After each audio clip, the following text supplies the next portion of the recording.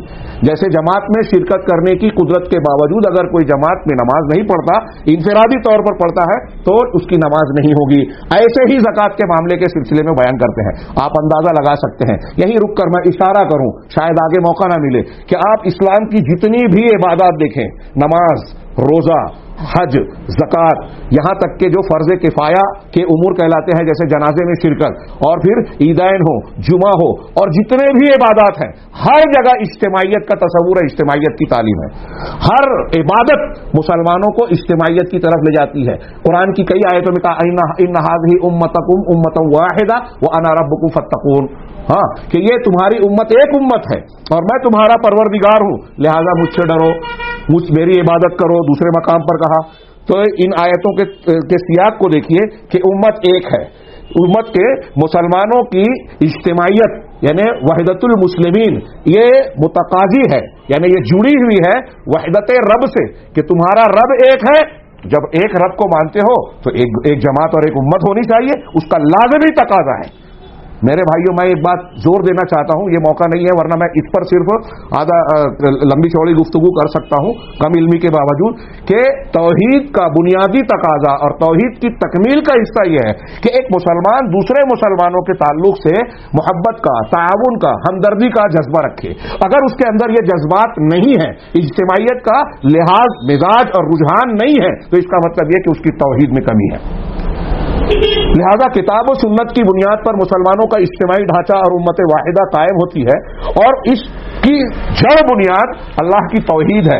وہ توحید جو تمام رسولوں کی تعلیم کا بنیادی اور ابتدائی نقطہ ہے اور ان کی دعوت کا خلاصہ ہے. ساری خیر اور بھلائیاں اسی توحید پر منحصر ہیں، اور توحید کے جو بنیادی ثمرات اور نتائج حاصل ہوتے ہیں اس میں ایک بڑا نتیجہ اور ثمرہ ہے اجتماعیت. مسلمانوں کے درمیان الفت، محبت، ایک دوسرے کے لیے قربانی کا جذبہ، بھائی چارہ، ہاں ایک دوسرے کے لیے خیر خواہی، یہ اگر نہیں ہے تو اس کا مطلب توحید میں کمی ہے. اور اقیم الصلاۃ وآتوا الزکاۃ، ان دونوں کو جوڑ کر دیکھیں تو ایک اللہ سے جوڑتی ہے، ایک بندوں سے ایک فریضہ جوڑتا ہے، اور دونوں اللہ کے حقوق ہیں. اللہ کا حق ادا کرتے ہوئے اللہ تبارک و تعالیٰ نے اجتماعیت کی تعلیم دی. تو بہرحال یہ کئی آیتوں میں ہے، ان ھذہ امتکم امۃ واحدہ وانا ربکم فاعبدون. تو اللہ کی عبادت صرف کرنی ہے، اللہ کو رب ماننا ہے تو امت واحدہ بن کر رہنا ہوگا. یہ اس عبادت کی توحید کی تکمیل ہے، اس کا حصہ ہے، اس کا تقاضا ہے.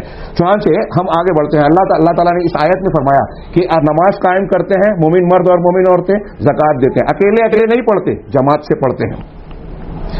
ہاں وَيُطِيعُونَ اللَّهَ وَرَسُولَهُ، اور سب کا ایک اجتماعی مرکزی نقطہ کیا ہے کہ اللہ اور اس کے رسول کی اطاعت کرتے ہیں. ہاں یہیں سے اجتماعیت کی جڑ بنیاد طے ہوتی ہے. اس اطاعت میں جب خامی خرابی ڈالی جاتی ہے کہ اللہ کے رسول کی بات ماننے کی بجائے نفس کی بات مانی جائے، پیر صاحب کی بات مانی جائے، امام کی تقلید کی جائے، فلاں اور فلاں بزرگ اور گروہ کی طرف نسبت اختیار کی جائے، وہیں سے امت واحدہ میں تفرق پیدا ہوتا ہے. ان الذین فرقوا دینہم وکانوا شیعا لست منہم فی شیء، جن لوگوں نے اپنے دین کو فرقوں میں بانٹ دیا اور وہ گروہوں میں بڑھ گئے، آپ کا ان سے کوئی تعلق نہیں ہے. نبی صلی اللہ علیہ وسلم نے ایک جماعت، ایک تعلیم دی تھی، اجتماعیت، توحید اور کتاب و سنت کی بنیاد پر کہا تھا کہ میں تمہارے درمیان یہ دو چیزیں چھوڑے جا رہا ہوں، جب تک ان کو مضبوطی سے تھامے رہو گے کبھی گمراہی تمہارے پاس نہیں آئے گی. یہ گارنٹی ہے زبان رسالت سے، غلط نہیں ہو سکتی. اس کا مطلب یہ ہوا کہ اگر امت میں تفرق ہے، اختلاف ہے،